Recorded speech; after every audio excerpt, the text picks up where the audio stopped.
Look at all that money, yeah, the money that they spent. Take another look now and take some time for hemp. And don't cut trees for paper, cause it hurts the environment.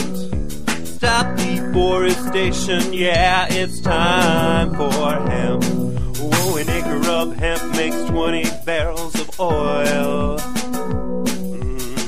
No need for pesticides to poison all our soil. People got no food, they got no clothes, they got no rent. Right now it's time for hemp. Thank you for taking Time for Hemp. I'm your host, Casper Leitch. You are listening to Time for Hemp at timeforhemp.com, on Tumblr or SoundCloud, in iTunes. We're back in iTunes now. That's nice to know. We got a Google Plus app you can download into your Android phones and check us out there. And, of course, we are the only 24-hour a day, 7-day a week, all cannabis, all the time broadcasting network on iHeartRadio. It is Wednesday, and on Wednesday we put a spotlight on all the amazing people at Law Enforcement Against Prohibition.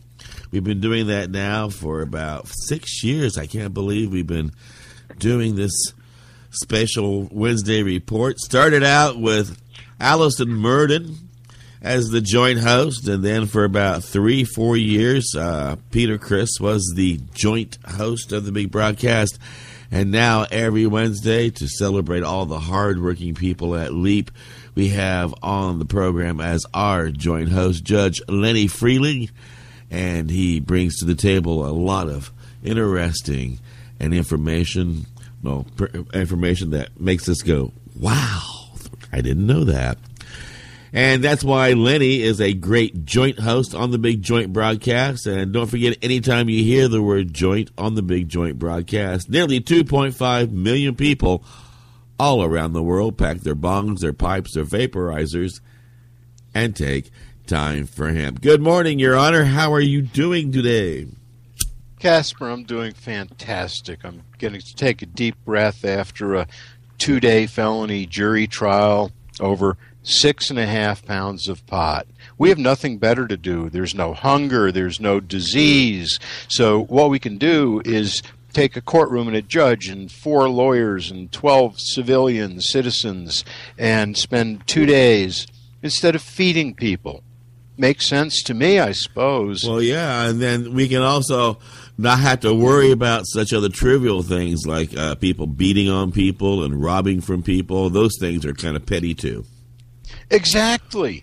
And I know that a member of our joint family here on the Big Joint broadcast would also agree with you. A friend of ours is a friend to this network, Neill Franklin. He's been coming on to the show for about 3-4 years now, and we are always glad that he is part of our joint broadcast. Good morning, Neill. Good morning, Casper. Hey, Lenny, how you doing? I'm doing great, Neill. A pleasure as always. Well, we're all excited. We got a new director of the DEA who thinks, but he's not sure, but he thinks that marijuana might be less harmful than heroin, so that we can all rest more comfortably now that we've got someone that bright in charge, the DEA. Well, fortunately, though, after saying something that's stupid, he was kind enough to admit that he's not an expert. That's true. On the other hand, if I go for a cruise on Carnival lines, I would hope that the captain, the guy at the helm, I would hope is an expert. And one would think that if the guy driving the 1,000-foot cruise liner is an expert, the person who's supposed to be running the United States DEA and in charge of drug policy might perhaps be an expert also, but no. What can you do but laugh? Otherwise, you'll be crying. Well, what can you say, though? I mean, the head of the Justice Department, Michelle, how do you pronounce her name? Leonhardt? Leonhardt, I think. Yeah, Leonhardt. Yeah, well, she's always out in left field, too. She's frustrated, as she states, that she felt the administration, the Obama administration, didn't understand the science enough to make those types of statements that marijuana might be a good thing, speaking about president. She was particularly frustrated with the fact that, according to her, the White House participated in a softball game with the legalizational group, and she said it has lowered her expectations of the administration, and it has also brought her to the lowest point of her career of 33 years in the DEA. So she is not really happy either. Well, I tell you, what you guys were saying about Chuck Rosenberg, the acting administrator, DEA, so he says, I think the exact quote was, if you want me to say that marijuana is not dangerous, I'm not going to say that because I think it is. Do I think it is as dangerous as heroin? Probably not. I'm not an expert. Now, here's the head of the federal organization that is most responsible for enforcing drug laws nationwide, and even a lot of work outside of the U.S. And if he's not an expert, at least expert enough to make that determination regarding the danger of marijuana compared to heroin, then he needs to do some work. He's got some education to catch up on. But what about advisors? Doesn't this person running the DEA have advisors who are at least experts, can advise and give him, credible information, scientific information? I mean, maybe this is part of what's wrong with our government. Well, there are two things in that equation. Piece number one, do those people exist? And we know the answer is, of course. But there's part number two. You have to pick up the telephone and ask them. Maybe he's not an expert in dialing a phone either. Well, it's a sad day. Neill, I'd love our listeners to hear, and I know they've heard it before. I never get tired of it. Could you share with us your background before LEAP so that we can put your input into the perspective it has earned? Yeah, sure. 34 years, Maryland law enforcement, beginning with the Maryland State Police in 1976. Worked undercover with the Maryland State Police. I was with them for 23 years before I retired in 1999. But I worked undercover, commanded drug task forces. I think most of my career was either spread out between drug enforcement, criminal investigation, and training.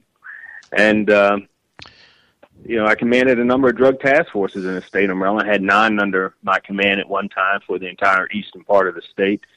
And then I went on, after I left the Maryland State Police, I went on to Baltimore City, which was the city I was raised in.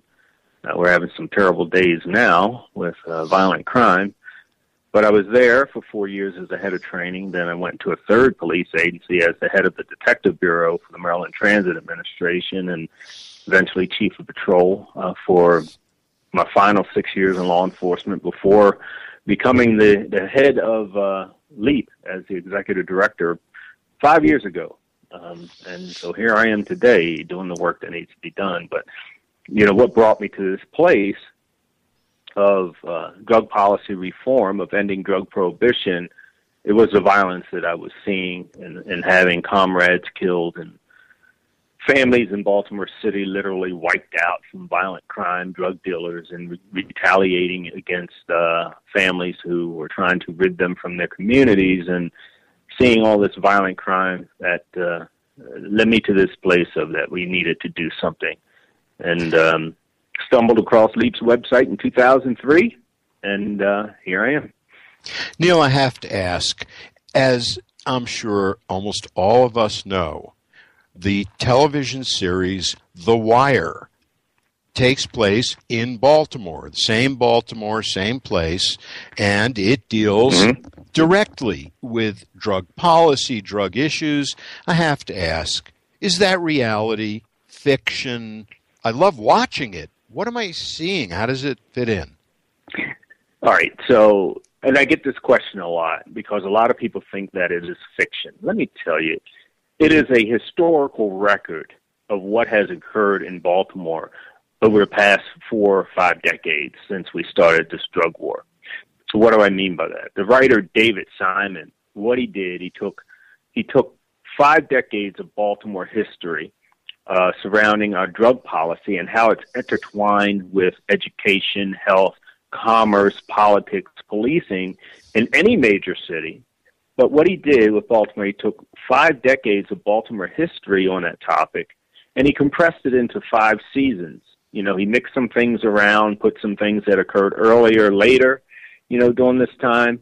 But the characters that are portrayed, people, I know many of them in the real life setting, such as Omar, which I think most people who watch The Wire know he was the one that was robbing drug dealers. That was a man by the name of Donnie Andrews, who has since passed about a year ago. He died about a year ago. You know, the mayor, which was Carcetti, that's Martin O'Malley, who's running for president right now. So character after character after character were real life people. And when I watched that series, I can literally sit there and say, oh, yeah, I remember when that happened. You know, I know what neighborhood that was in.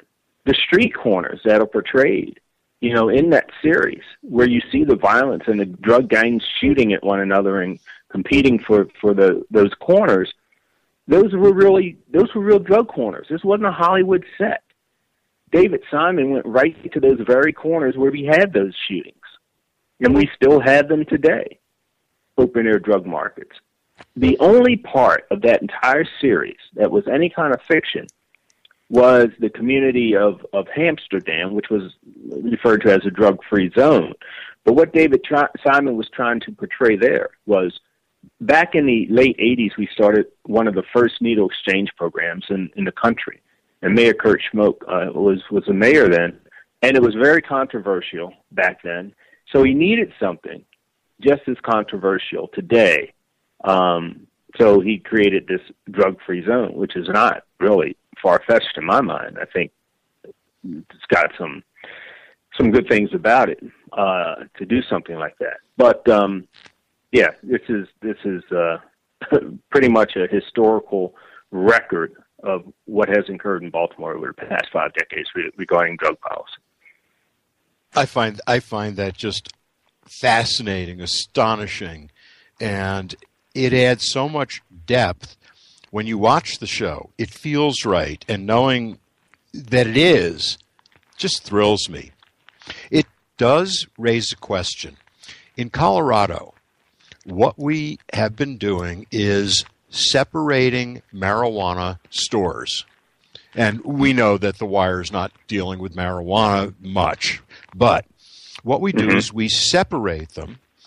In Baltimore, the model was more along the lines of, an Amsterdam red light district. Let's keep it all together so we know where it is and what it is and we can see it. I think, in Colorado, I think we should be doing the same thing with our marijuana retail. Have a marijuana zone. Have a sin zone if you want to place that value judgment on it. But I think rather than forcing them to be spread out, they should be together. So to the extent that we do want the government monitoring, regulating, otherwise it's impossible, as opposed to the Wire model. Do you have any thoughts on that? Any opinions? Well, that's kind of interesting. I went to Aruba for a week. I wish it were for vacation, but unfortunately it wasn't. I did a number of presentations in Aruba to their public officials there, to some community folks, presented at a conference there a little over a year ago. And one of the people there who was a great advocate for marijuana reform in Aruba was saying that he had an idea of having a zone out at one end of the island where it would be like a resort. where this is where the marijuana use would be. So Aruba obviously gets most of their income from tourism, and so people would be able to come to the island and go to that resort and enjoy cannabis and, you know, all the things associated with cannabis. So that's kind of like what he was talking about, because there were so many, you know, people on the island who still were resistant to any type of drug policy reform or change as it relates to the cannabis. And he says, well, this would deal with that. It would, this way you wouldn't have it spread out across the island, but anyone who wanted to enjoy, you know, using cannabis could go to this resort area and, as you said, have a good time. We have a name for that resort area. I would propose that we call it Colorado. I love the idea of canatourism, and one of the issues we're working on is we bring people in, they can go to the store, they can buy enough pot to have a wonderful time if that's their pleasure, and then we take away every place they can legally smoke or imbibe in other ways. And in fact, one thing yes, go ahead. No, one thing I think is that they should at least have consumption rooms. You know, to change the policy in Colorado, you know, so people, I mean, you've got your stores now where people can buy it, and it seems like, you know, the only place that they can consume it or use it is in their home. And even that may become challenging at times, depending upon the home setting. But what about consumption rooms?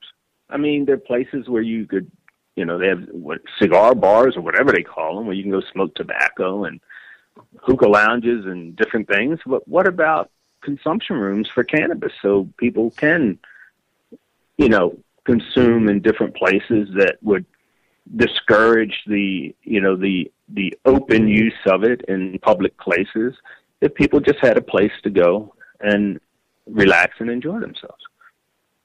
Over the last 2 days, I've been in a jury trial up in one of our northern counties, and we stayed in a motel for the jury trial, so we weren't commuting an hour each way every day.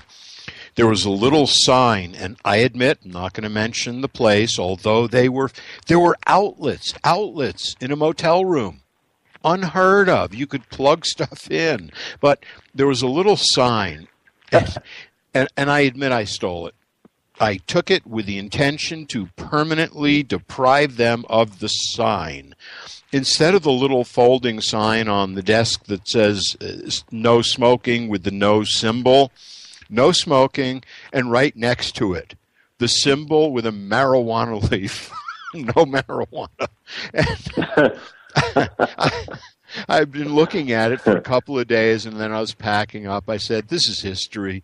I have to take it. How many states have a little sign that says in the motel room, no smoking, no marijuana?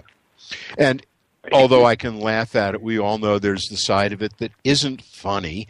And happily, we are working on this cannabis club similar to the cigar club model. It's a hazy, so to speak, area now, and we're working on it. It'll get worked out. The banking issue, right. It'll get worked out. It will.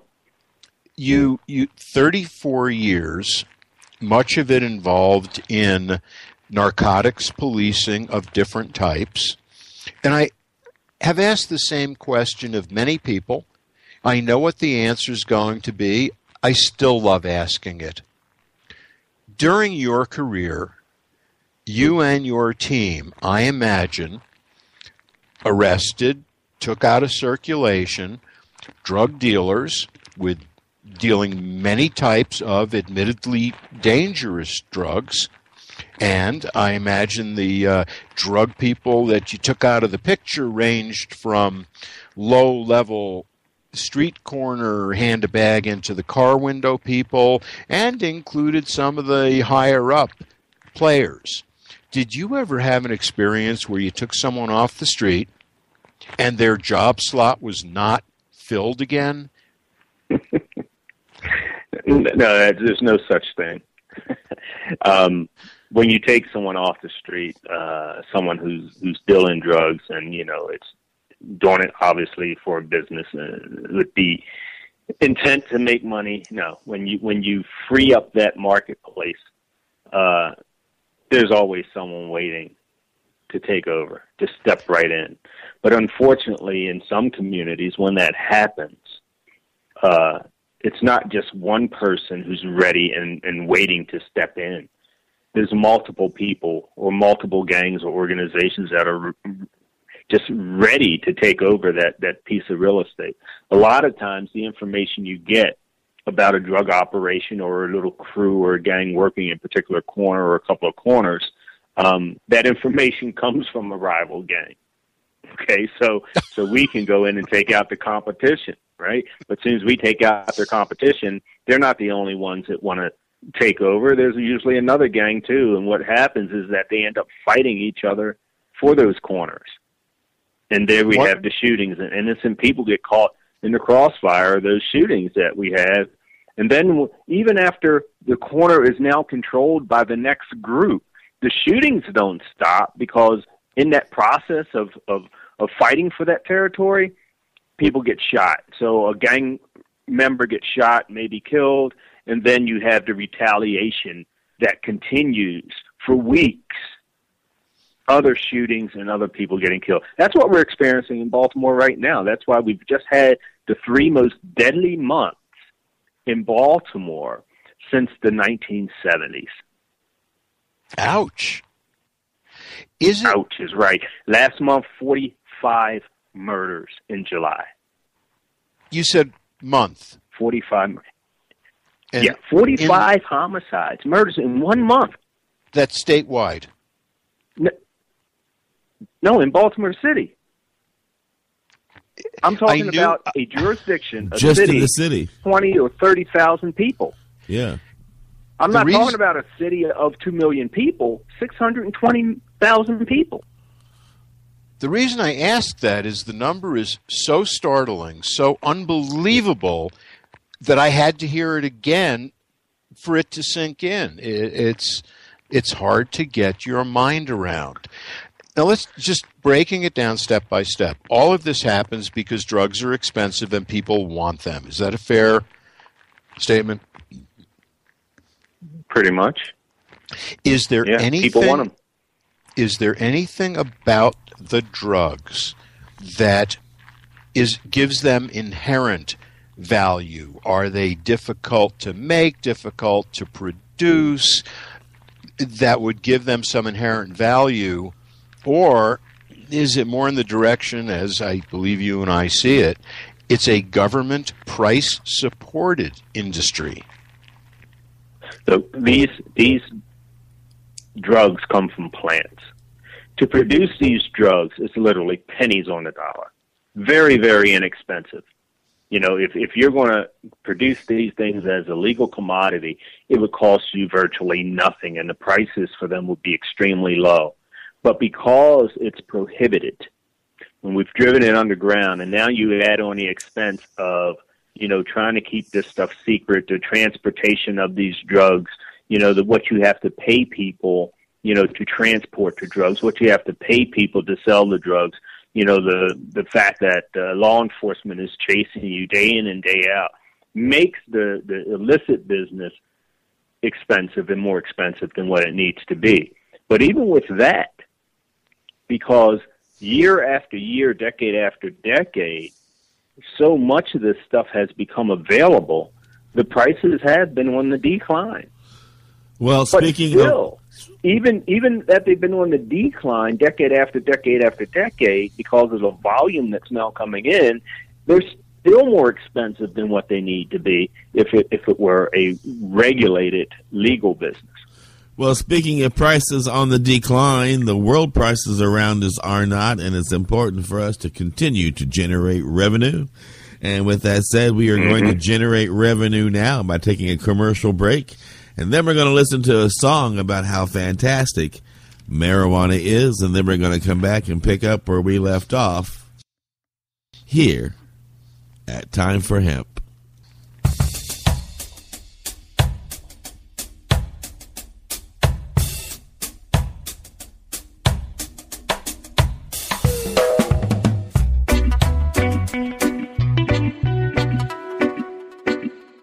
are listening to the Time for Hemp Global Broadcasting Network. Please share us with your friends.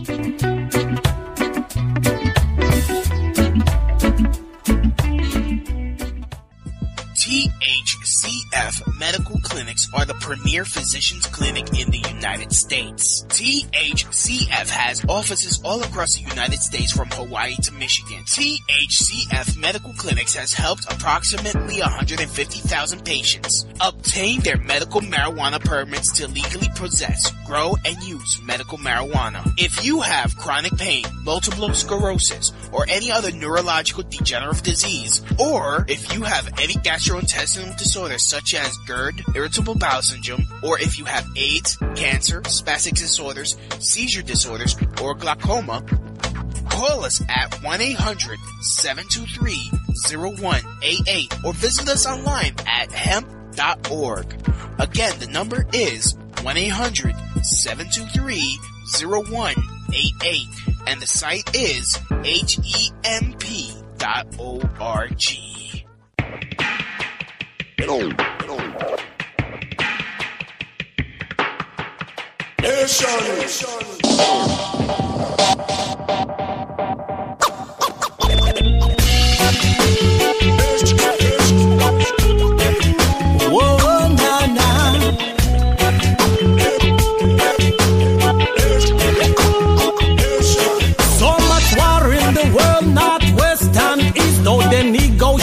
Still they can't get no peace, so they call the Rasta man to get his opinion and decide to throw a party and invite everyone to the state of affairs and the tense position. Please, someone, please call the Kali man. There's a party going on the other side of town. Everyone is invited. Let's just bring your herb and come. First came a legal sativa, Colombian golden sensimilia. Northern light shines at the party. From Morocco to Timbuktu. Ooh, yeah. People come together. There's a party going down. Let's make love and not war. There's a party going down. People come together. Party going down. Let's make love and not war. So much war in the world, northwest and east. Though they negotiate, still they can't get no peace. So they call the Rasta man to get his opinion and decide to throw a party and invite everyone to the state of affairs and the tense position. Please, someone, please call the Kali man. Bill, we come join the party. Skank the Chinaman, Chinsu. French, Italians, Germans, and North and South Americans, yeah. Some from the Caribbean too. Who ain't got a split, sucking on the chalwa of hydroponic Australian sativa. So light your chalice of arbitration. Yeah. Tonight we're floating round the world. Ooh, yeah. People come together. There's a party going down. Let's make love and not war. There's a party going down. People come together. There's a party going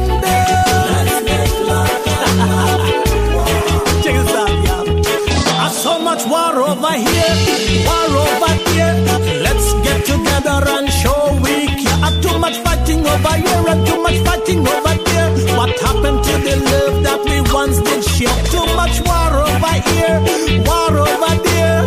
War everywhere.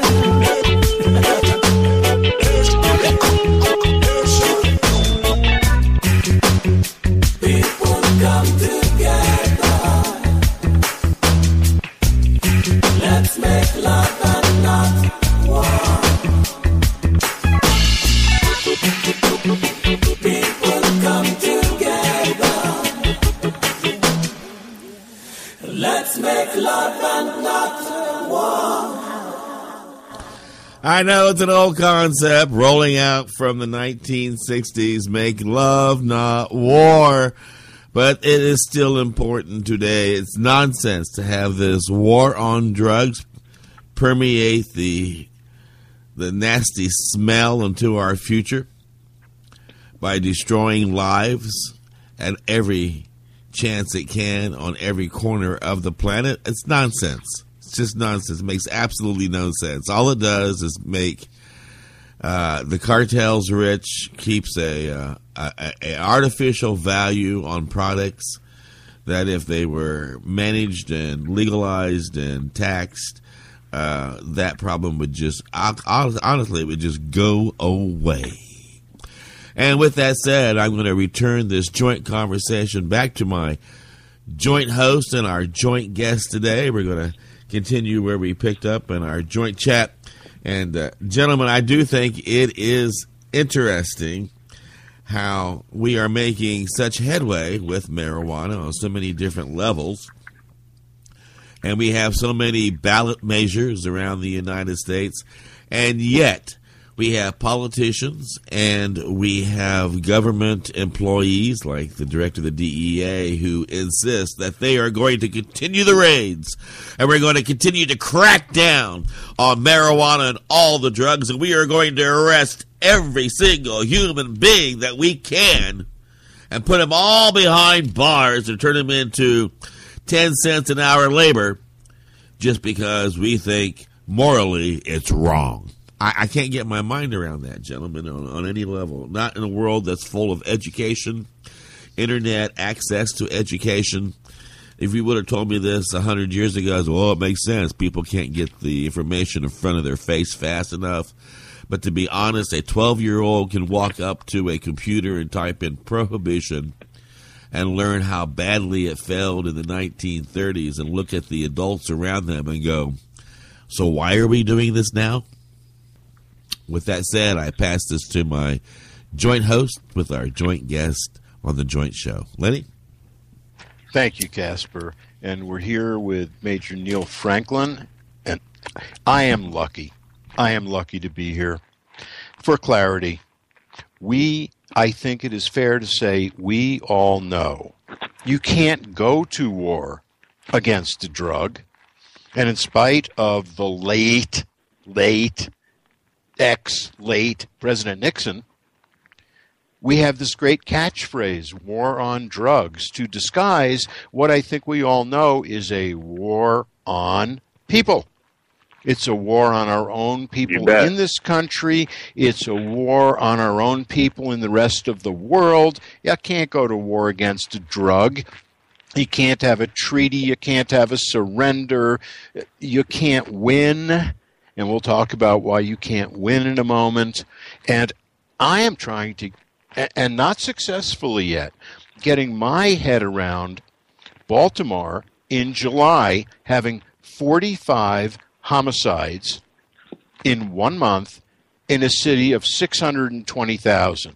As Neill Franklin has said, it's astonishing. Neill, let me ask you this, please. With all those homicides, are we seeing people killing people because they are high on any of the drugs? Or are we seeing this because it's a dollar issue? Where does the crime come from? The dollar or the drugs? Or both? Well, let's be fair. So I was asked this question yesterday by a journalist. I'm here in Seattle at the NCLS, which is a convention for our state legislators that they have every year. And I was asked this question yesterday about that, but in a sense about my career, in the 30-something years of my career, what does that look like, this question that you just asked, Lenny? Now, as you know, I've had hundreds of cases. Personally, I've had hundreds of cases and oversaw thousands more with the task forces that I commanded and the criminal investigation work that I did. And, I really can't recall one particular case where, we've had murder and mayhem because someone was running around high on something, shooting people, killing people, inflicting harm on people. Now, don't get me wrong, there was probably one or two, but I can't think of those one or two cases right off the top of my head. But when it comes to the other homicides and the shootings that we have experienced, like Baltimore, last month with these 45 murders, and in May, 43 murders, and one per day in June. None of those murders are about people running around high, shooting other people. It's all about the money and the competition, and from the competition for these corners and selling markets comes the retaliation that I spoke of earlier. So it's all about the illicit market, and because the market is illicit, okay, we don't have Coors and Anheuser-Busch, these beer distributors, shooting it out in our streets as they're trying to corner the beer market in any of our cities. It's because it's legal. They might be able to regulate it because it's controlled. I cut you off saying I hear you. It's legal, regulated, and controlled. I think if they could shoot each other, then they might be. But they behave. They respect the regulation. They value the right and to make money from that business, and in order to do that, you need a license to do so. Shooting it out with their competitors, that license is gone tomorrow. So that's not going to happen. You see, it's all about money. And all these people who are selling drugs, whether legal or illegal, all they want to do is they want to make money. Let them make their money in an industry that's going to exist anyway, whether you prohibit it or not. So let them make money so they can put people to work, so that all these people involved can pay taxes, and make our lives easier. But more importantly, so that we don't have the street violence, so that we're not out here shooting and killing each other, and so that we're not arresting so many people and filling up our prisons. And along with that comes the diversity issues and the human capital that's lost every day as we continue to arrest people, for using and selling these substances. Well, some of the things that freak me out about this, too, is that while you're driving down the highway, you can come upon a checkpoint where they pull you over, and even if you seem rather sober, they don't care. They're still adamant about taking your DNA sample, a sample of your blood, testing your blood, going through your car, and if you refuse on any level, they just want to haul you in and make you do it anyway. Now, it's getting silly, don't you think, on those aspects as well? Well, I tell you something, I've seen a number of people challenge these checkpoints, by asking the right questions as soon as they stop. The first question that comes out the driver's mouth is, are you detaining me, or can I go? Am I free to go? And because they truly do not have a right to detain you, they can briefly, stop you at a checkpoint as long as they're stopping every single car. They can't just pick you out of the group and stop you independently, legally. But stop. I got to go. I just want to go. Am I free to go, or are you detaining me? You violating my constitutional rights. And they're taught, the police officers, if it's a proper checkpoint where they're given instruction when someone says that, then no, you're free to go. Okay, thank you. Bye. Neill, in case anyone thinks you're exaggerating or making this up, as you know, I just finished a 2-day trial. My client was stopped on the interstate, I-25, headed north. And the narcotics officer, whose name I won't mention because I would end up using words that the FCC would frown upon, kept referring to indicators. Here's an indicator, and this is how he can tell to call in the dog to do the sniffing. And I'm not going to hold this against the dog. Dog's cool. Indicators. My client was going at or a little above the speed limit. That's an indicator. Well, I was confused coming home. I didn't know how fast to go. It left me kind of puzzled. Then, just like all drug dealers, he was in the left lane of the superhighway, passing people in the right lane who were going slower than the speed limit. In the passing lane, passing without having to speed to pass. That was an indicator. Then, just like all drug dealers, you can spot them a mile away, and I couldn't make this up if I tried. He pulled over back into the right lane. He was done passing. He turned his turn signal on after he began moving into the right lane instead of before. His turn signal indicator, well, that is an indicator. But I'd suggest perhaps not an indicator that he's a drug dealer.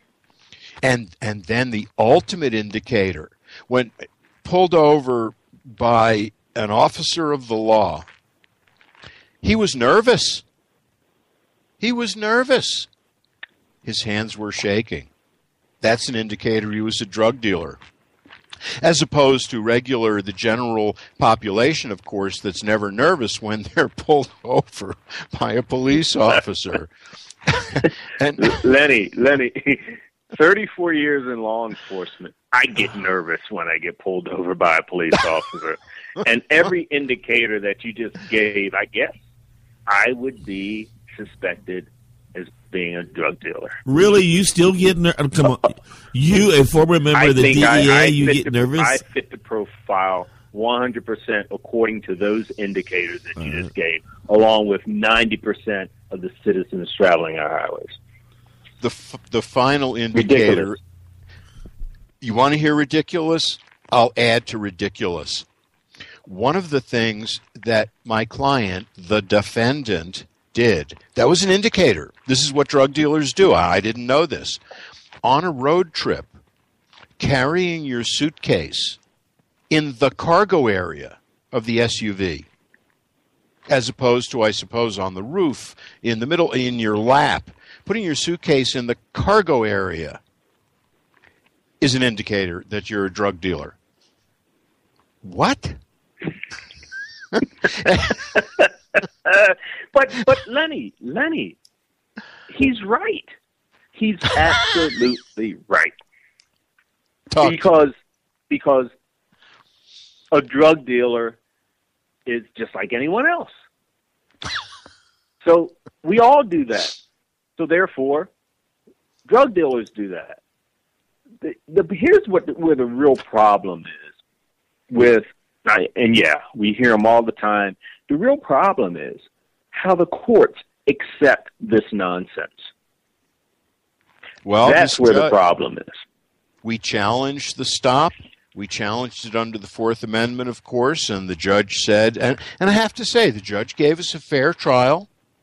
On the suppression motion, month before trial, the judge thought this stop was just fine. And I imagine his thinking was, well, they found the pot at the end, didn't they?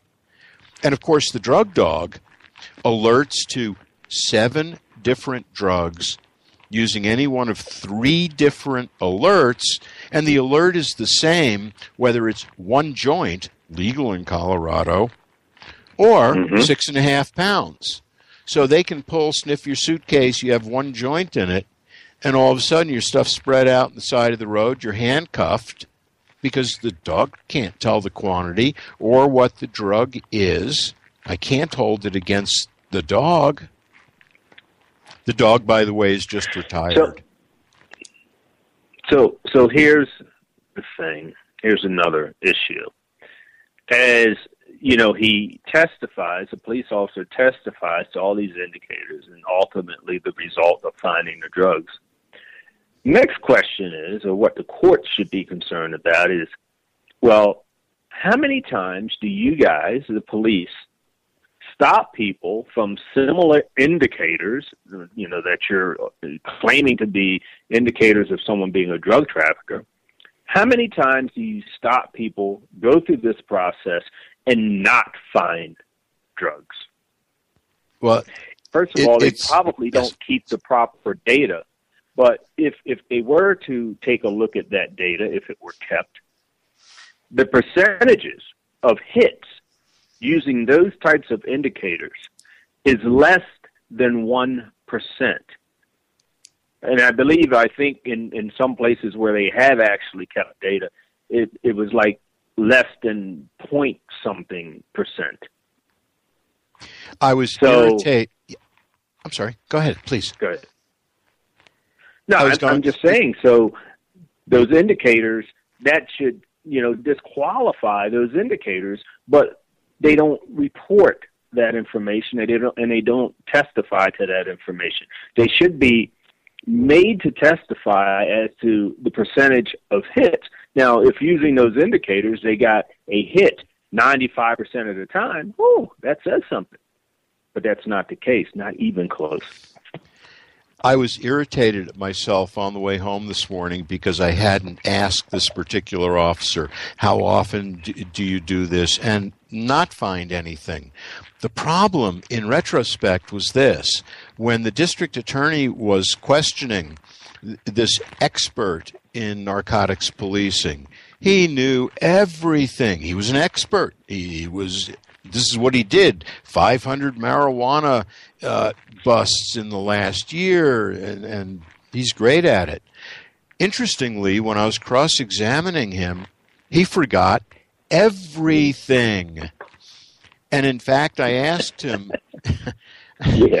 we were talking about different strains, and as we all know, there's a huge number of different strains that differ more, differ less.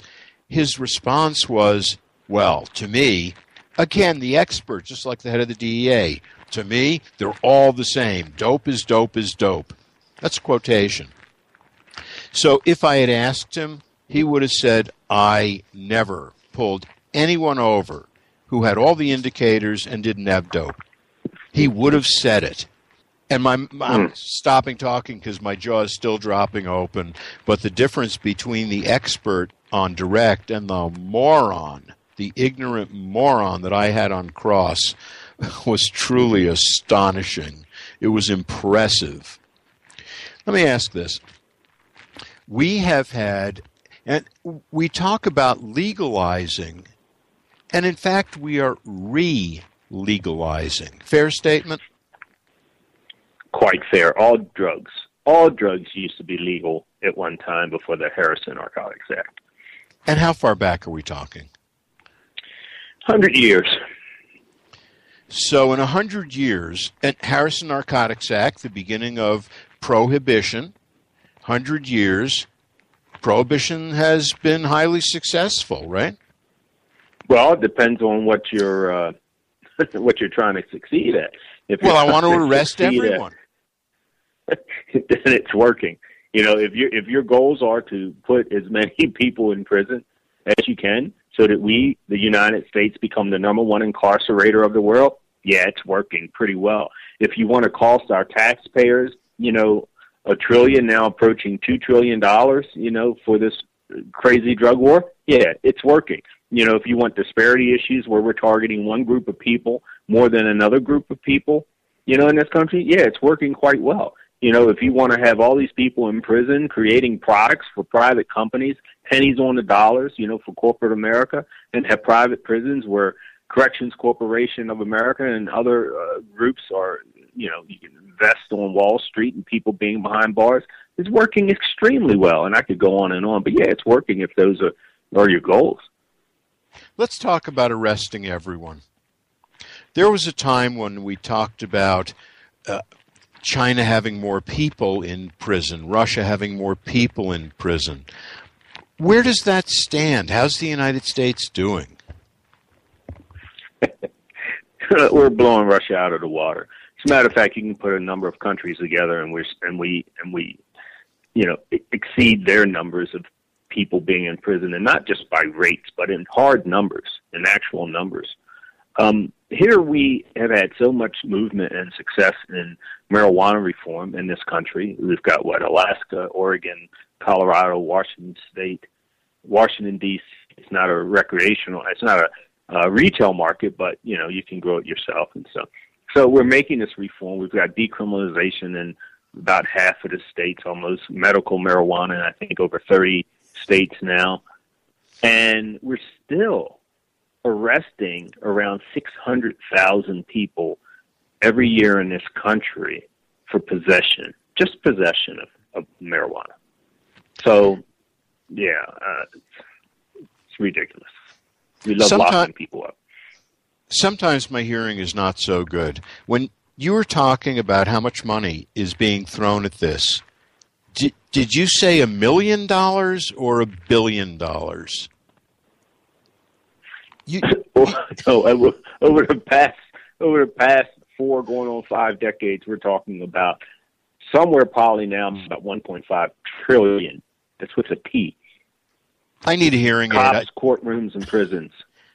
I couldn't be hearing that right. I keep hearing you say trillion dollars. That's it, baby.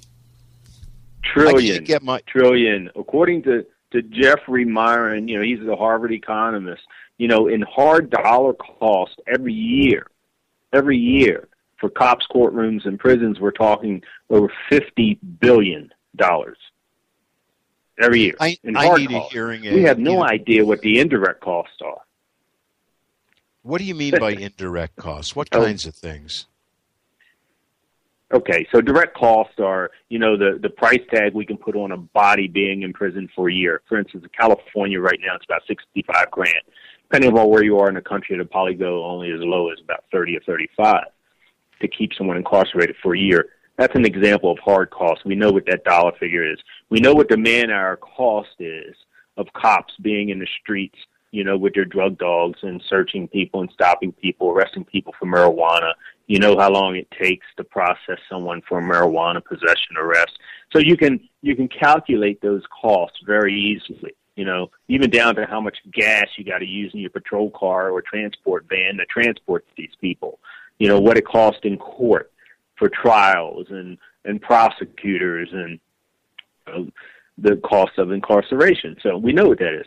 Indirect cost is this. For instance, when you arrest someone, and you don't have to convict them, you don't have to sentence them to a year or 2 in prison for it to dramatically affect their lives in a negative way. For instance, preventing them from being employed, gainfully employed, getting a job. The arrest alone, which in many states goes into a database. Okay, so when someone's arrested, through the Freedom of Information Act, anyone can find out the information about that arrest. But the arrest alone goes into a database. Okay, then you have private companies who have these databases on the internet where anyone who's got $29.95 can subscribe, to this database and get any information you want regarding an arrest of someone. So employers no longer go down to the local courthouse and go through paper records to find out whether or not a candidate, someone they're considering hiring, whether or not they have an arrest record or some sort of criminal record. Now what they do is they go right on the internet. Smartphone, tablet, laptop, run their name, a little bit more information, and if they've been arrested for anything, it's going to pop right up. Now, I'm not going to tell the applicant that I found this information. I'm just going to say, we got better candidates. Consider it. Thanks for applying. See you later. I'm not even going to waste my time with someone who's been arrested. So the arrest alone, now that you can't get a job, you remain unemployed, which means you may even be receiving assistance, social assistance. But at the very least, you're not going to be paying taxes because you're not working.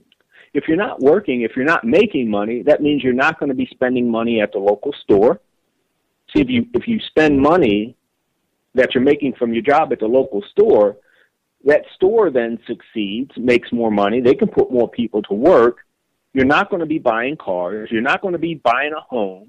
You're not going to be contributing financially to society. You're on the negative side of the equation because, damn, you've got this arrest, and no one's going to hire you. Well, the salute, please. No, I was going to say, so when we stigmatize somebody with an arrest, as simple as one of these 600,000 marijuana possession arrests that we continue to make every year, when you do that to somebody, indirect cost or losses is unmeasurable in what that person could have been contributing to society compared to what now they don't and can't contribute to society. Well, I think that the war on drugs people has also provided a complete solution for the indirect costs. It's really not a problem. All you have to do is go back to dealing drugs. Problem solved. Yeah. No background checks. Problem solved. Right. So here's what happens when, because you can't get a job, except, like you said, the only industry that will hire you is the drug trade, okay? So you go back to that. Now what happens? As many drug dealers who I've talked to tell me, even though I go into the drug selling business and I don't even want to carry a gun. I don't want anything to do with violence. Violence will find you. It's the nature of the game.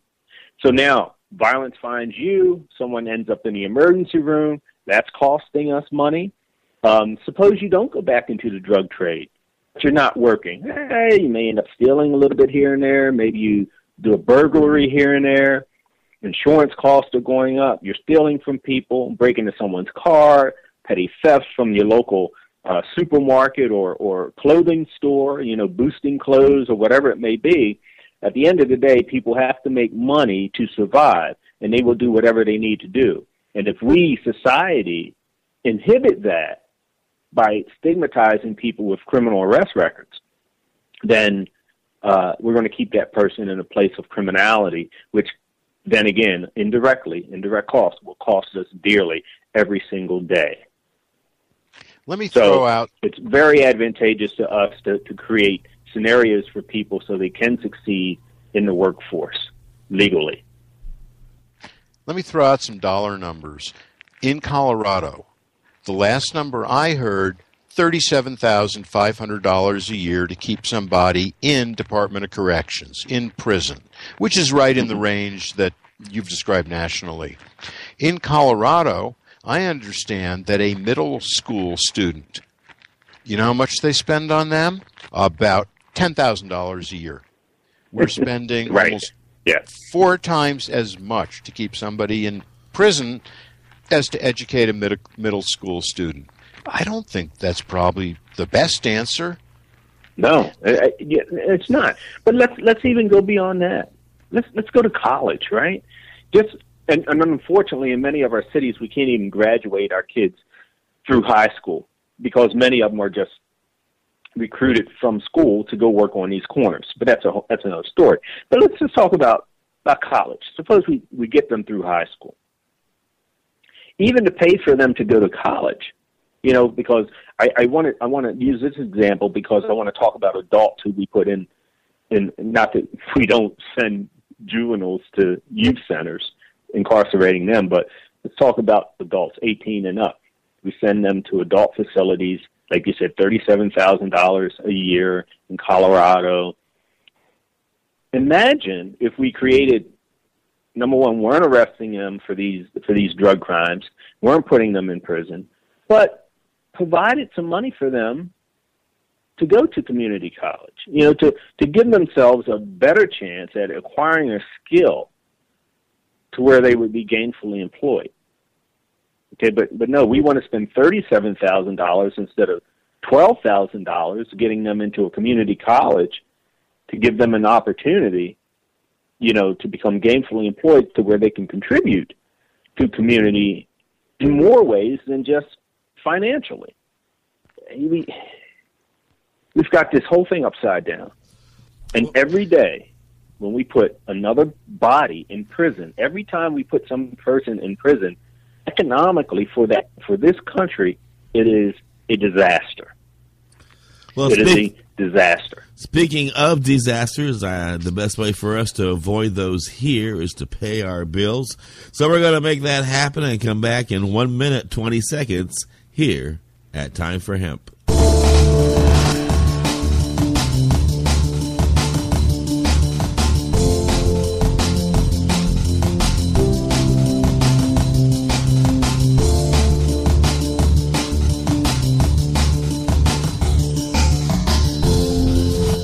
You are listening to the Time for Hemp Global Broadcasting Network.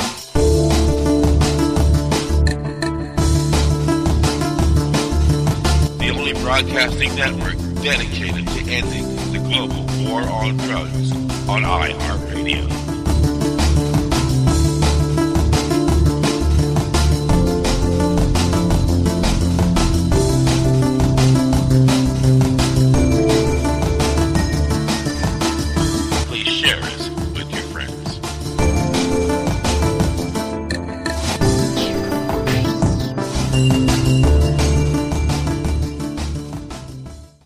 Serious Seeds is your source for quality cannabis and sativa seeds. Serious Seeds are the creators of legendary strains like AK-47, Bubblegum, Chronic, Cali Mist, and White Russian.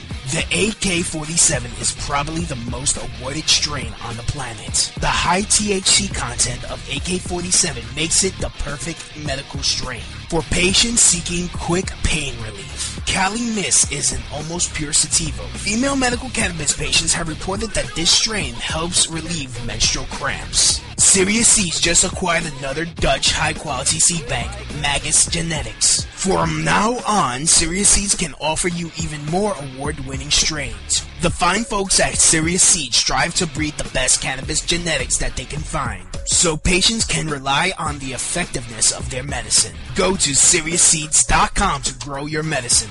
That site again is SeriousSeeds.com.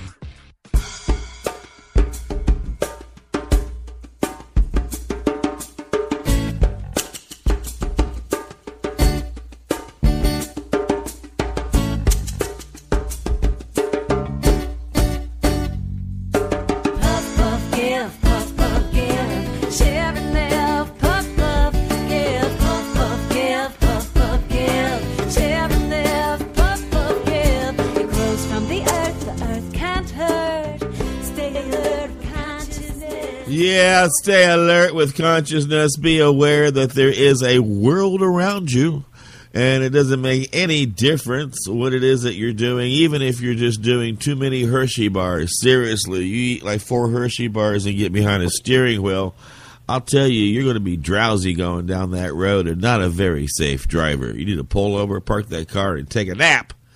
But you also need to realize that your actions affect those around you. Just be responsible is all we ask. And speaking of being responsible, one of the things I do not like is that we don't have any responsibility to our prisoners of war in this war, this global war, this war that has impacted every aspect of our planet. World War II, World War I, Korean War, Vietnam War. When those wars were over, not only did we get our boys home and our girls home who defended our country, we even brought home the remains of those who had passed away and died in the fight. And we went over and we brought home all of the remains. But all the men and women who have been taken prisoner in the global war on drugs face a legal challenge in their own countries globally to be released. And my brain fries when I think about that, gentlemen. Judge Lenny and former DEA agent here on the line, Neill Franklin. I can't think of any better members of our society to address this particular problem than a former DEA agent and a judge who sat on a bench. What the hell are we going to do for our POWs? Well, we do have DEA agents in Leitch, but I'm not one of. Oh, I was thinking you were one there, Neill. I know, but No, I commanded a lot of task forces in the state of Maryland, but and we had DEA partner with us. But now I'm embarrassed, but still, your position, you were very, very entrenched in that and very high up in the chain of command, and absolutely, and you've dealt on all these levels, all these raids. You've been involved. You understand what I'm saying? I don't, and you're at a point where you hauled them in and testified, and you understand the law. I would think the two of you could figure out something for our POWs, maybe. Hello. Well, I get asked this question a lot because this administration, for one, Department of Justice and Office of National Drug Control Policy, when Gillikowski was there, said, "Hey, we don't call it the war on drugs anymore. The war on drugs is over." And I'm like, okay, then what do we do when we end a war? Okay, and every major war around this globe, when we ended the war, we sent the prisoners home. Yeah, we still have a couple that some rogue countries continue to hang on to, which is improper. But, if we're talking about the Geneva Convention, we send our prisoners home. So what are we doing? Colorado now has legal marijuana. Washington State does, and there are going to be other states coming online in the near future. So we should be releasing those people from incarceration, those prisoners, for marijuana possession charges, for the sale of marijuana and so on.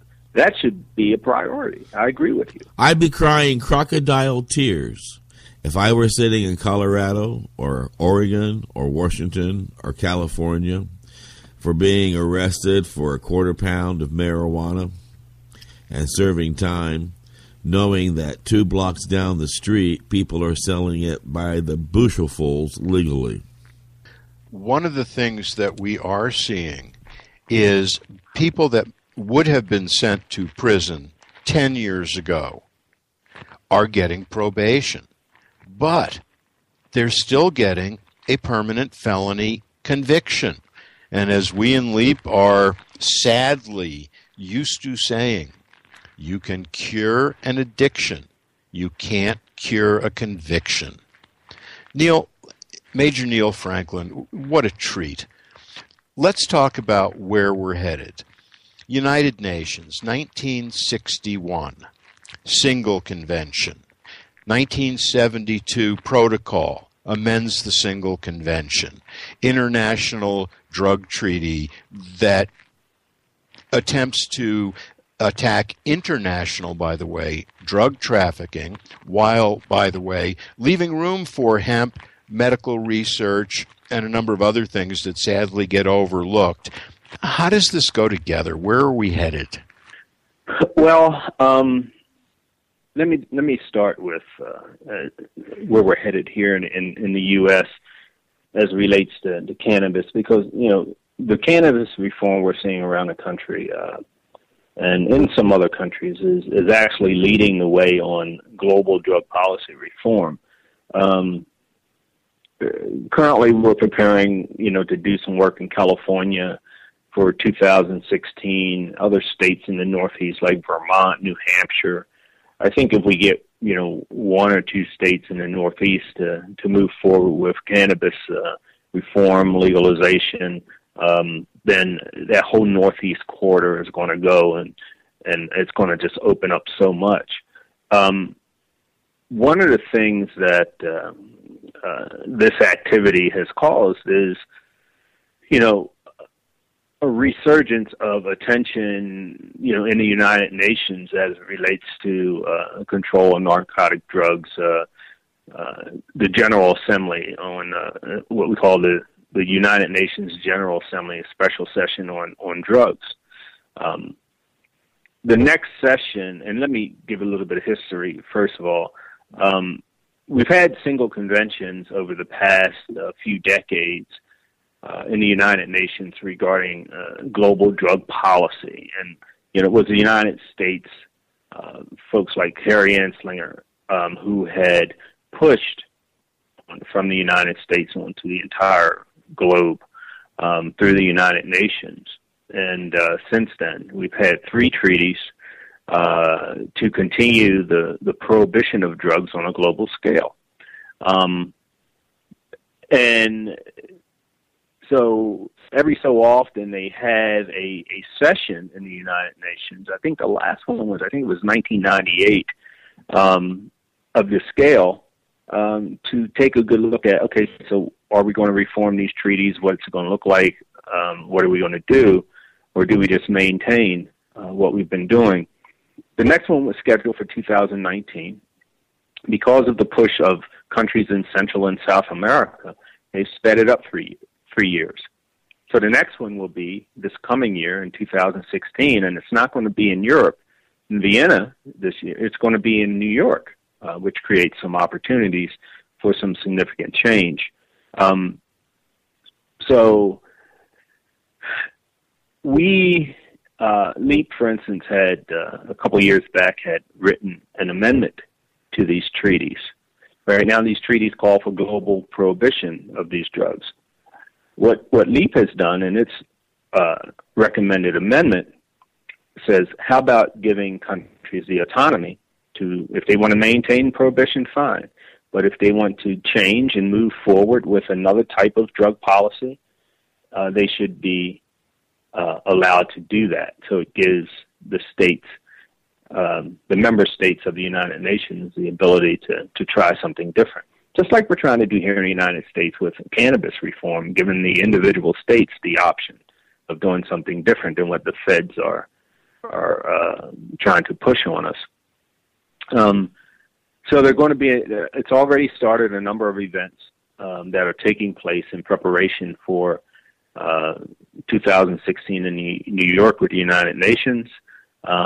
So, you know, one of the events, I think, actions, because you're going to see a lot of advocacy work and, you know, rooting for drug policy reform, is what we refer to as the Caravan for Peace.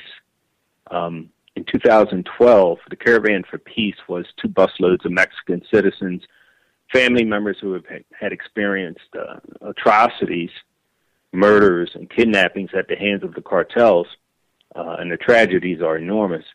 2 busloads of these family members traveled for 30 days across the United States and stopping in more than 25 cities on our way to Washington, D.C. with a message about the problems of drug prohibition in the country of Mexico. And LEAP, we had what we referred to as the LEAP Mobile. We escorted these buses the entire way. Some of our great speakers escorted or rode with this caravan the entire way, like Dean Becker. Dean Becker traveled the entire journey. Others hopped in and out from time to time, such as myself. But the stories that we heard from these Mexican families were absolutely unbelievable, the tragedies that they experienced. So we had our vehicle dressed up like a LAPD police car, and we traveled with them the entire way with our LEAP emblems on the side saying, "End the drug war, save our children." And now they're going to do another caravan in preparation for this UNGAS 2016 next spring. The actual convention in New York will be April 19th through the 21st. And this time the caravan will travel through Central America. We have a branch of speakers in Costa Rica, police officers, active police officers in Costa Rica, who are going to be a significant part of this effort, and maybe a couple of our speakers here from the U.S. And this time when we end up in New York, we're going to make as much noise as we can, along with some of the other countries that want drug policy reform. The interesting thing is drug prohibition causes some significant problems around the globe for human rights. Human rights violations are just occurring all over the place in many countries. But the United Nations continues to refuse to put a clause in their declaration that addresses human rights. For instance, it says our drug policy should be of such where, human rights violations are front and center. But can't even get them to do that. But anyway, well, we're going to have an opportunity to make some significant change in global drug policy reform, within the next year. So keep your fingers crossed. Once again, I'm sure I'm mishearing you. Before, I swear you thought you were saying trillion with a T dollars, and I'm sure I misheard that. And now I think you said that the UN is currently not in a place of fighting for human rights. Did I mishear that too? No, you did not. A couple years back, see, every year we had a convention on narcotic drugs in Vienna, the United Nations does. And for the past few years, we've been sending members of LEAP because we are now an accredited NGO, non-government organization, part of the United Nations. So we've been sending some of our speakers over. And a couple years ago, there was a couple of countries that wanted the United Nations to insert a clause, a paragraph, just a paragraph into this huge declaration that says we need to have policy with an eye towards protecting the human rights of people in our drug policy. And they refused to include that clause in this declaration. Now, well, at least, from what I understand, the United Nations is supposed to be about human rights. That's supposed to be central to the work that they do in these treaties for different things that they come up with and develop, but they don't want to insert that in there regarding drug policy. Well, I was under that same misapprehension. I thought the United Nations was related to human rights, and I thought that was a core value. Oh, well, wrong again. Not the first time today. Perhaps LEAP should send me to either Costa Rica or Vienna so that I can become more educated. It does occur to me that the United States, the great experiment, in many ways seems to be going global. And now, as fits our current reality, as the Earth shrinks, and that's because of all the people walking on it, it literally gets squished a little bit, which is why when at 64 I go camping, the ground is so much harder. It's because so many people have walked on it. What I'm hearing is that the great experiment is going global. Different countries trying different things, looking at Colorado, looking at Uruguay, looking at Portugal, Spain, and the list grows longer. Switzerland, England, approaching whether it's harm reduction or legalization, clean needles. I think what we are seeing, I think what you're describing, is the United States great experiment going global. And that's promising. That's encouraging. Yeah, it is. It was the United States that pushed prohibition a few decades ago around the globe, and now it's going to be the United States to push for change around the globe. But instituted around the globe, it was the government officials pushing it, and certain interest groups at that level. Like I mentioned before, Harry Anslinger, who was what we consider the first drug czar of the U.S. But now this reform is literally coming from a grassroots level. It's not the government pushing for the reform. It is us, the people, and we can't let up. We've got to push harder. We've got to take the momentum that we've put in place and increase it, not maintain it. We need to increase the momentum. We have it. We need to increase it and continue to push until there's no chance of it being reversed. President Nixon, the late former President Nixon, in case you were wondering what I thought of the late President Nixon, gave us the phrase war on drugs. Harry Anslinger, we're dropping back to 1920, 1930, and around there. And many of our listeners may be a little young to recall that it used to really be a problem in the United States to be seen as a communist. That was a real problem. People lost jobs, they lost careers. And Harry Anslinger, after he was done creating this incredibly successful prohibition policy that has worked in ridding us of all dangers and solving all problems in life, when he was done solving all of those problems so successfully, he went on to help find commies in closets. He did. He became part of the bust people because we think they're a communist, so let's ruin their lives, and if they're smoking dope at the same time, oh man, Harry's day is made. Prohibition. We've had drug prohibition since 1900, early in the 20th century. President Nixon gave us another expression after the embarrassment of his first term when he was, I'm just so embarrassed to say this, was elected for a second term. His campaign slogan was 4 more years. Neill, let me ask you this. Prohibition, and sometimes I do tend to be a little sarcastic. Prohibition, of course, has been completely useless, except as a price support to keep drugs expensive and to destroy society. Very good at that. If we keep prohibition in effect for 4 more years, will that do it? We could keep prohibition in effect for 400 more years. And see, that's the whole thing. Because it doesn't work, continuing with the policy of prohibition means that be over or end. So 4 more years, 40 more years, 400 more years. The only thing that can happen is that it get worse. I was talking to a couple of legislators from my home state of Maryland yesterday at our booth, and I asked the question. I said, what are the goals of the drug war, of drug prohibition? And they said, well, we really don't know.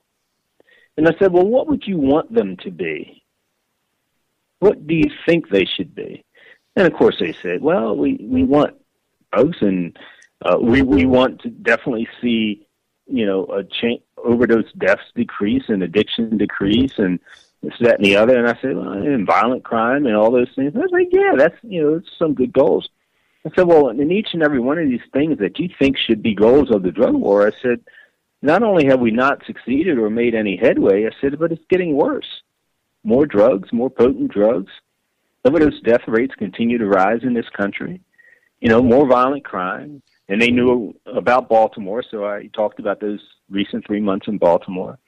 And, they then realized, you could see the light bulb going off in their heads. And I said, and we've been doing this for decades. And it's getting worse. And then started talking to them about, regulation and control, health-centered approach, scientific-based approaches, and so on. And it was like, wow, yeah, we get it. We can't do this anymore. And, literally they were saying, well, wow, how did we end up doing this for almost, for 4 to 5 decades? I said, well, that's a long story. I said, but unfortunately, we haven't begun to move in another direction at a significant level yet, but we need to. And of course, so there were 2 of our legislators who just got a quick education, and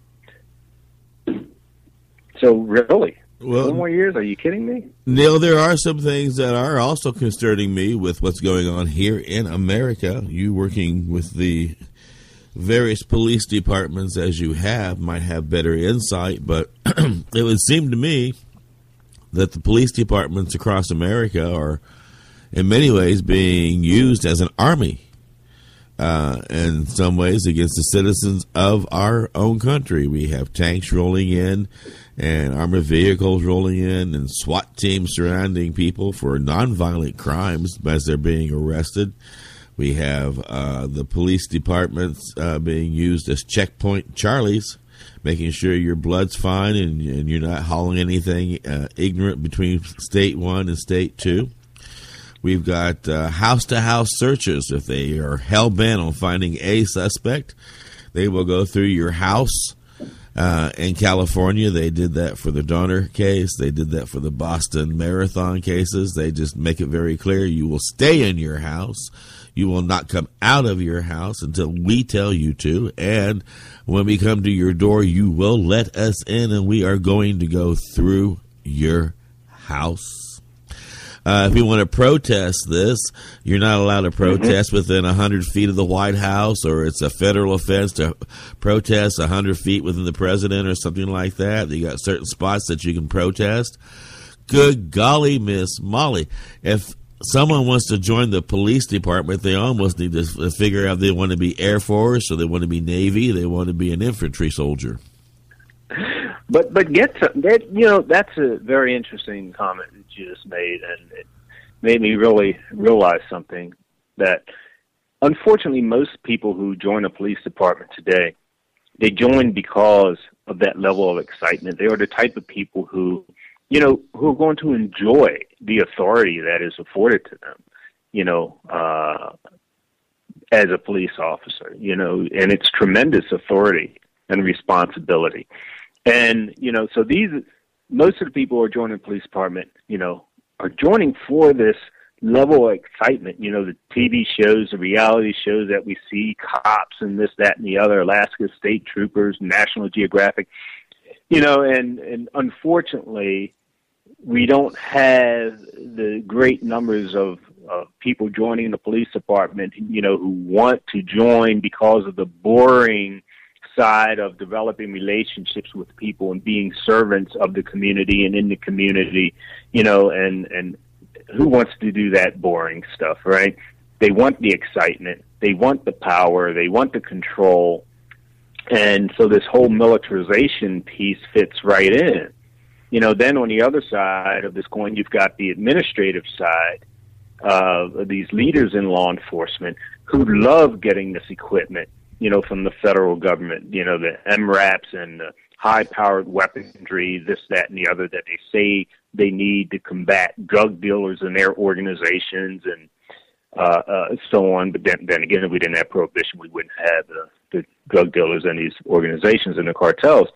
But anyway, the administration, these leaders say, well, we need this, we want it. And you know what? If my neighboring police department has an MRAP, I got to have one too. If they got a SWAT team, by gone it, I need a SWAT team too. It's like mine's bigger than yours, and if it's not, it's going to be. And unfortunately, these are the type of people that are running our police departments.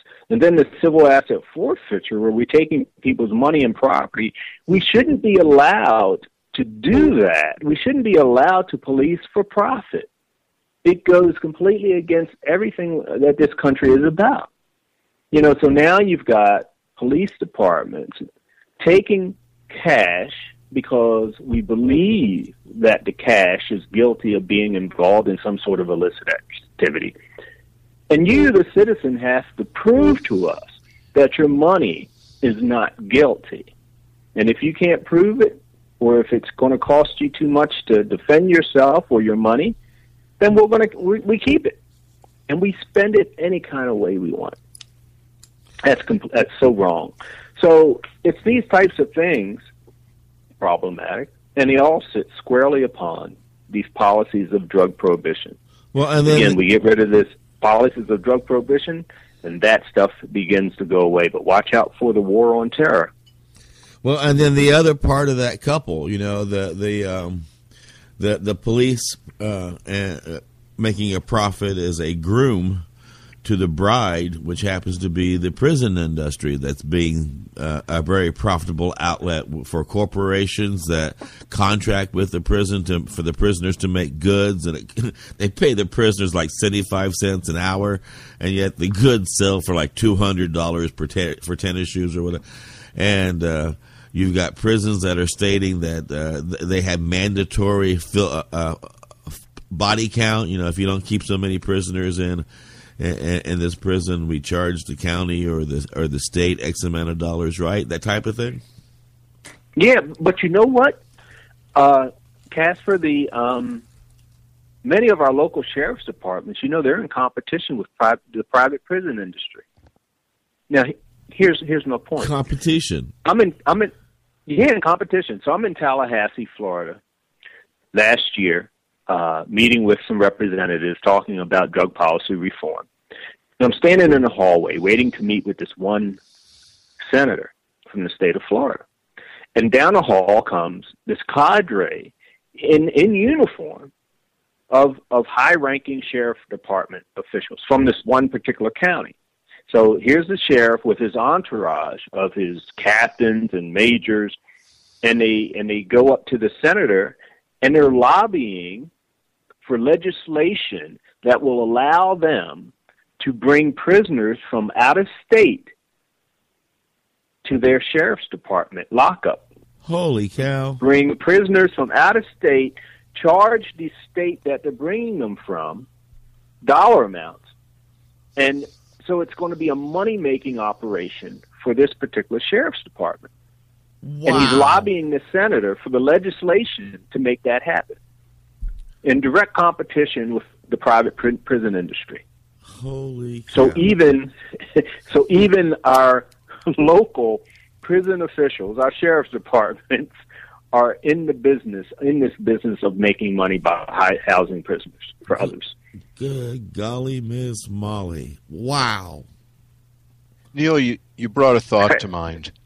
When you're talking about freedom of speech and the limitations on it, the First Amendment, the Bill of Rights, the First Amendment, it never occurred to me that when Bob Dylan wrote one particular line, he was referring to the Bill of Rights when he said, "The first ones now will later be last."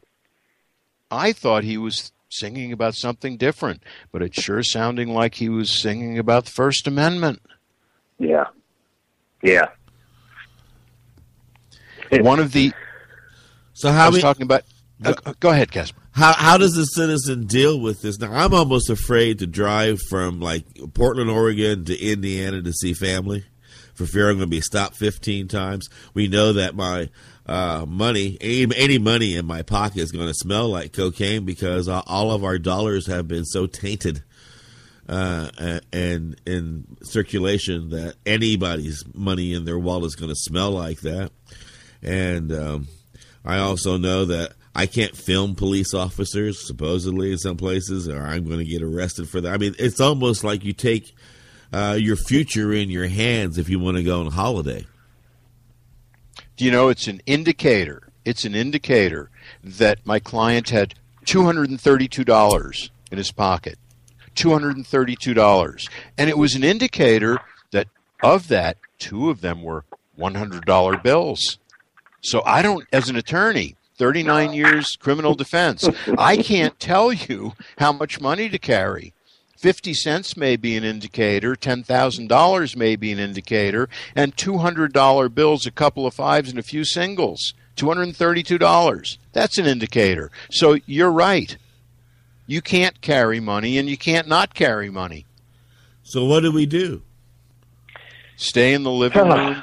Listen to Time for Hemp on the radio. No, but I'm serious. I mean, it is rather frustrating. You got to stop and think about this. People like me, people who are easily profiled, if they have to travel, they have to go places.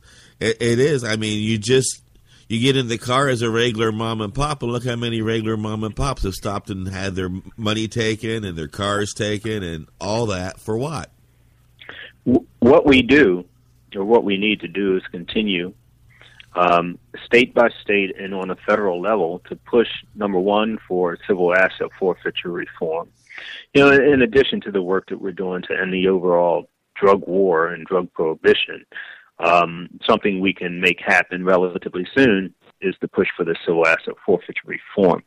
And there are some states like New Mexico that have done some great things that are putting the preponderance, you know, or making it so that the state has to have clear and convincing evidence that the property or the cash is part of illegal activity, and that you have to be charged with a crime and convicted of a crime before the government can take it. So there are some things happening, and there are some states moving some reform, but we still have a lot of work to do. So that's something that we need to do. we need to, for the listeners, whatever state that you're in, look into what's happening regarding civil asset forfeiture reform and involve yourself. Write letters, call your state representatives, and support the reform efforts that are being made. So do it on the individual state level, and we'll continue to also do it on the federal level. Now, I've asked this a couple of times, and I'm going to always ask it. I'm always going to ask this. I can't figure out why it is that a group that has come together under the umbrella of LEAP cannot get the attention of the Justice Department any more than what you guys have, any more than what you have of the White House. I would think that the White House and the Justice Department would look at the judges and the DEA, former DEA members and police members and guards and Border Patrol members and all the wonderful people that you have at LEAP who have come together against prohibition and allowed you as a group to talk before Congress, to talk before them, to present your case to the White House, to have a conversation with the executive in chief. I don't get it. What's up with all that? I know you guys are busy up in Washington trying to make a noise. Who's hearing you now? It occurs to me anything else. It occurs to me that since this is thanks, Neil.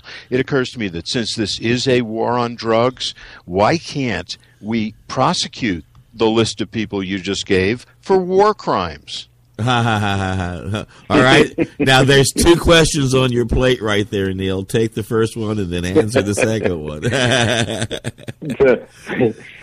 So the first one, is unfortunately we are in competition with organizations like the International Association of Chiefs of Police, the National Sheriff's Association, who have always been in connection, having relationships with the Department of Justice. And so therefore, they're the ones who, unfortunately, typically speaking, to members of Congress and down on Capitol Hill and to the administration.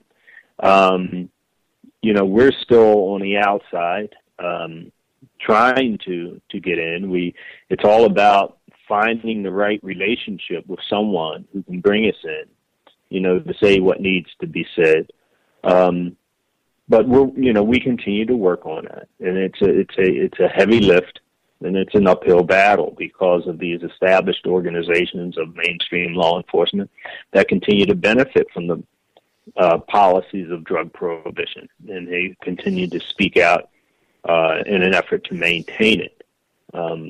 So that's a battle. As far as prosecuting, going after people, some of these folks for war crime, that's a good question, but I don't think they fall under the authority of the Geneva Convention. If we could figure out a way to do that, we most certainly would. But I guarantee you, there are some folks out there that have definitely overstepped their bounds as it relates to our Bill of Rights and the Constitution. And, I think we should go after some of those folks in line with that. But it's a tough one. It's always been tough to bring law enforcement folks to the table of justice. When, in my mind, I think that when you have a group of people who are about enforcing the laws, who take an oath to uphold the Constitution of the United States and the Constitution of the states in which they work, who are educated in the details of law and what can be done and what can't be done, what should be done and what shouldn't be done. When they do step over the line, when they do violate the law, either local, state, or federal law, constitutional law, when they do that, they should be held to the highest standards and therefore prosecuted at the highest levels of law. That's my opinion. No longer a slap on the wrist, or get out of jail free card. You know better. You definitely know better. And it's your job, first and foremost, to protect the rights of people in this country. And when you step over that line, yeah, you need to be prosecuted to the full extent of the law. Well, and then one of the things that you point out is these fat paychecks, and I've had people say, well, remember, Casper, the DEA stands for Drug Enforcement Administration, so they always want to keep drugs outlawed. That keeps them employed. So let's just assume that tomorrow morning we woke up and things were supposed to be like they are, and, you know, drugs are being now taken care of through the markets and are legal. What would happen to the DEA? I mean, could they be instigated like into Homeland Security? Could they put into other parts of our community to do other things that would be more important, or would they just all take a pink slip? I think we can It's train really them. simple. Yes. I think we can keep them right where they are in the prisons and train them, offer training, train them to grow marijuana. They're already the same place they were before. The security is excellent. We don't need to unemploy anybody. Give them laboratory training. So instead of methamphetamine being produced on the side of the road with shake and bake, blowing up in people's faces and shutting down burn units, let's train prison guards to be laboratory people so these things can be made safely. Let's teach them how to produce heroin so we don't have varying strengths, so that heroin overdose is purely a result of a random death penalty because the strength changed. All right, Neill? Well, as far as the DEA goes, Uh-huh.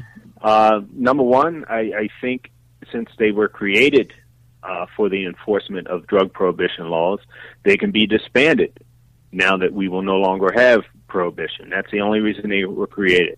Now, since they have been in existence, part of their duties is to oversee pharmaceutical drugs, from the control of the transport of them in pharmacies and how they're dispensed and so on, doctors, and prescriptions and things of that nature. Okay.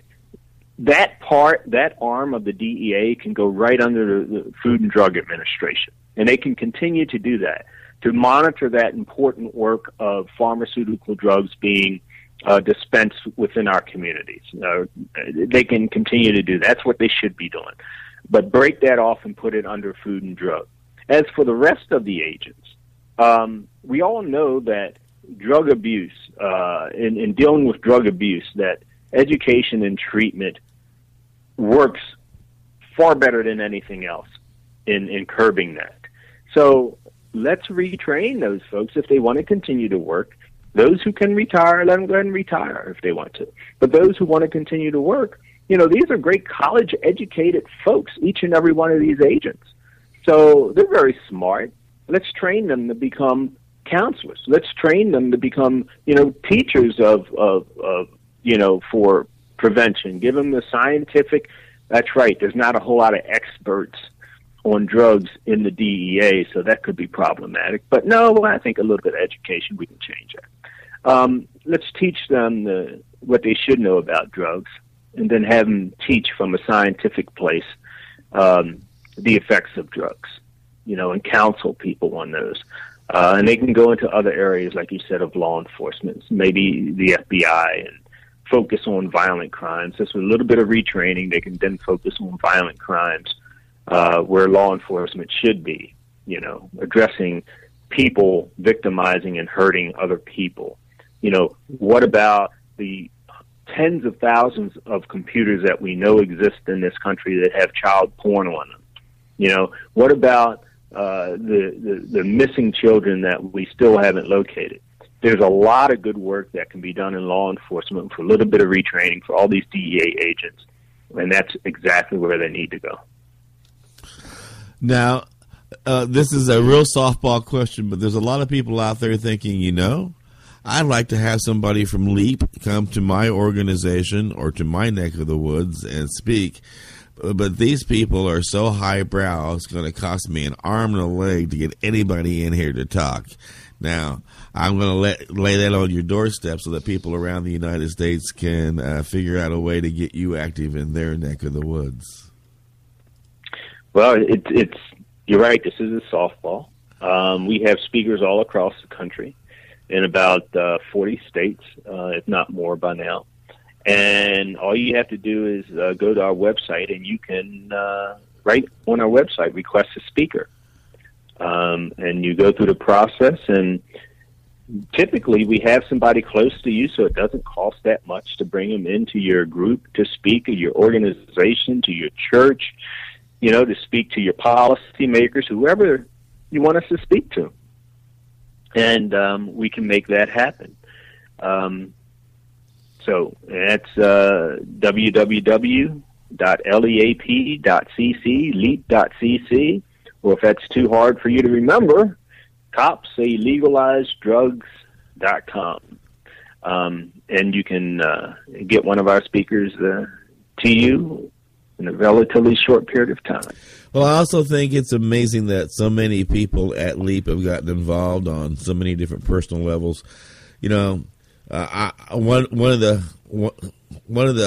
things that I learned most is the loss of human toll. A lot of people think that the human toll is always the a cartel member that gets shot and killed, or the innocent bystander that gets shot and killed. But it was a buddy of yours that was shot and killed in the line of duty. Am I not mistaken? That brought you into a new realization. Isn't that right?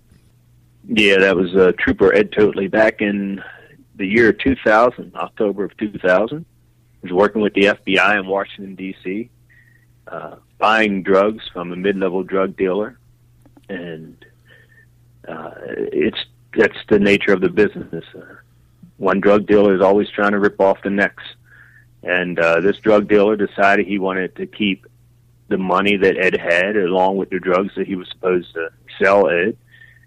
And in order to do that, you have to kill the person that you're trying to rip off, because if you don't, you have retaliation.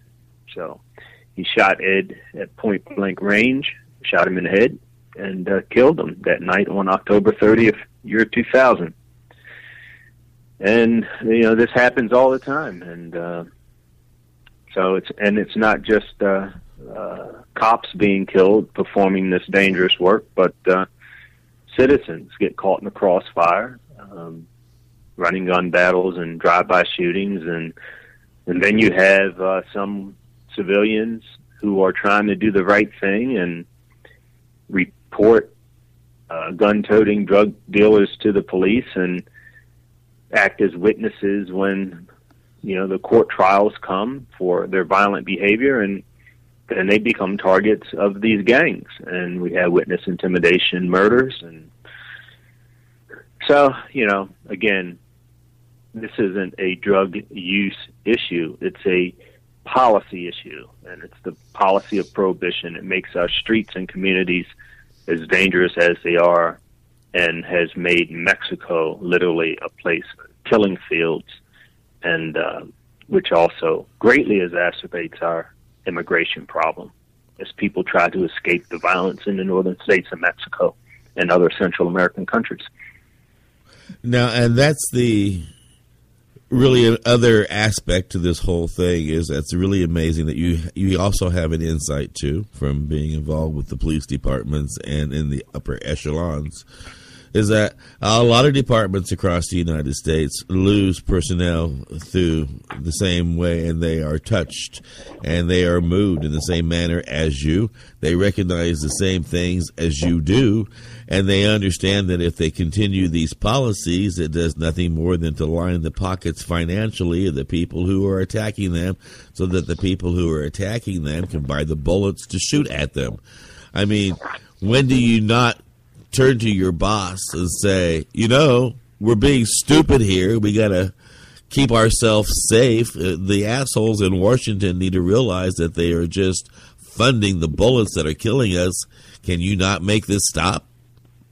That's a very good point. And, that's one of the points that we try to get across to people. I mean, let's look at Colorado, for instance, where we legalized marijuana for the most part in some of the jurisdictions there.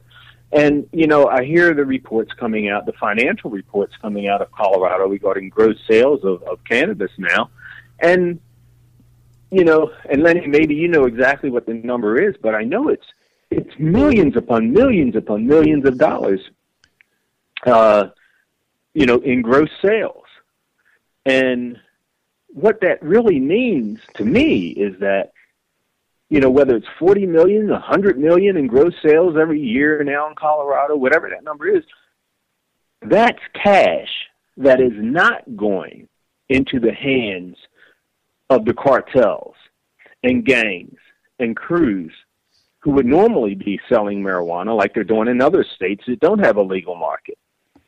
So the millions upon millions that is being made in other states is going into the hands of gangs and the cartels who continue to buy guns and ammunition and then use it against police officers and use it on our street corners where innocent people get caught in the crossfire. But in Colorado, that money is now going into the hands of responsible business owners who pay taxes, who put people to work, who pay taxes, and because those people are now working, they're buying goods at their local stores, which puts other people to work, and that's how it should be.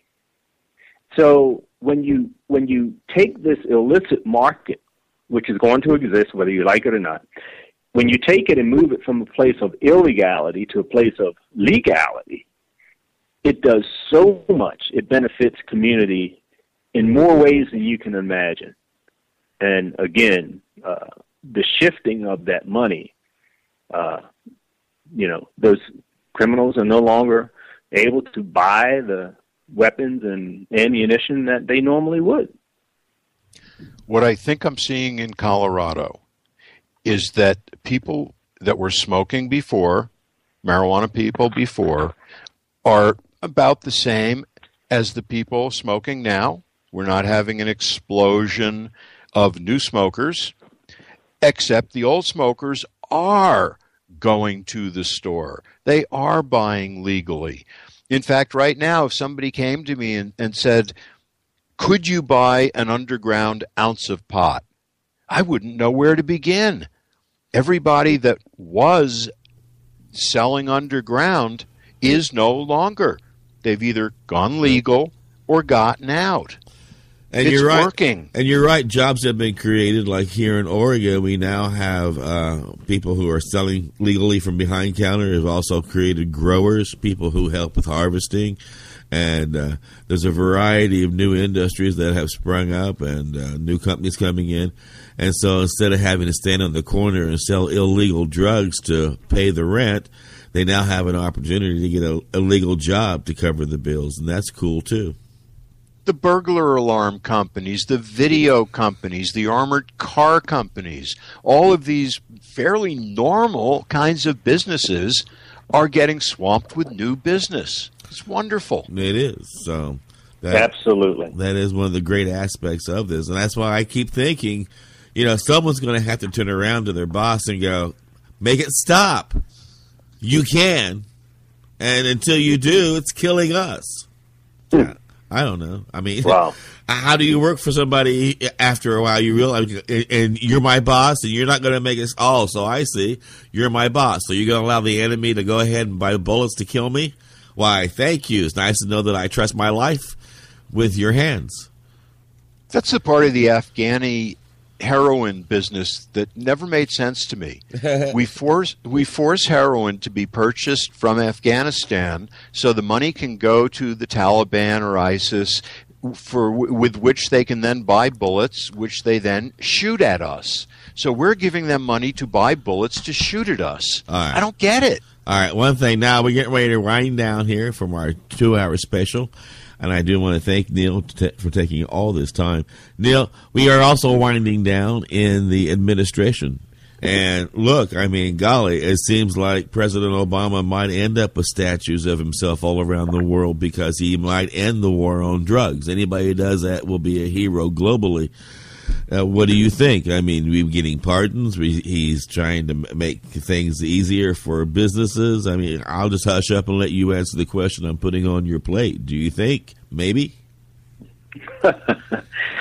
I can only hope. I remember when we were getting through with President Obama's first 4 years, and I was like, well, I didn't really expect him to do anything during his first 4 years because he was thinking about getting elected for the next 4 years. And I said, but I can only hope that during this last 4 years that he's really going to take some aggressive steps in rolling back this war on drugs and all the harms that have come from it. Yeah, and you'll hear some people say, well, yeah, he's done some things. He's made a visit to a prison, or the president has done that. I'm nowhere near being happy, man. He's got a lot of work to do within the next year, and unfortunately, I don't feel all that optimistic about it. But I'm hoping that I'm wrong. I hope that he proves me wrong. But he's got a lot of work to do within the next 12 months. I hope he gets busy. Well, do you think the Justice Department is going to step on everything like they are threatening, like Lynette wants to? Again, so here's an example of something, the Justice Department, right? So with the recent votes on Capitol Hill, for the feds, the Department of Justice to back off of enforcing, or using money to enforce medical marijuana policies across the country, and the fact that they're exaggerating things and literally lying to Congress, about this piece of legislation. And who do they work for? They work for the president. The Justice Department works for the president. Now, they should be, if the president really wants to make some change during the remaining year, shouldn't he be communicating some things to the Department of Justice? Okay, Congress is working on this piece of legislation regarding medical cannabis. How about taking a no position on it? Or how about making sure that whatever you do testify to is science-based and fact-based? Let's you don't have to agree with it, but let's not inhibit anything. Let's not be a problem here. Let Congress, take a move here. Let them do what they feel they need to do. And you support them by giving them good and credible information. That's not happening. So that's kind of discouraging to me. And you're right. It's like the president has no control over these folks. Because he stated when he first took office, he wanted to make certain that his administration was the most technology advanced and most fact-based and most well-researched on all topics before they moved forward on anything. And absolutely. That didn't happen. Well, they are the most hacked. They are the most hacked. Well, yeah, there's a lot of hacks in Congress. I'll tell you that. Touche. All right. Well, it's time to wrap it up. I want to thank you again. This has been a wonderful special 2-hour special presentation. Leap and Neill, quickly give the URL and then we'll say good night. Yeah, it's leap.cc, leap.cc. Hope to see you there. And remember, the next time you hear me, you'll know that it's time for hemp. Look at all that money, yeah, the money that they spent. Take another look and spend some time for hemp. Don't cut trees for paper, 'cause it hurts the environment. Stop deforestation, yes, it's time for hemp. Whoa, an acre of hemp makes 20 bales of oil. No need for pesticides to poison all our soil. People got no food, they got no clothes, they got no rent. Well, time for hemp.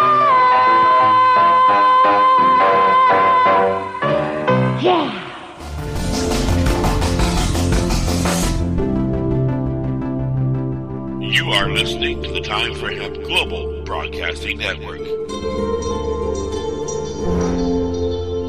The only broadcasting network dedicated to ending the global war on drugs on iHeartRadio. Please share us with your friends.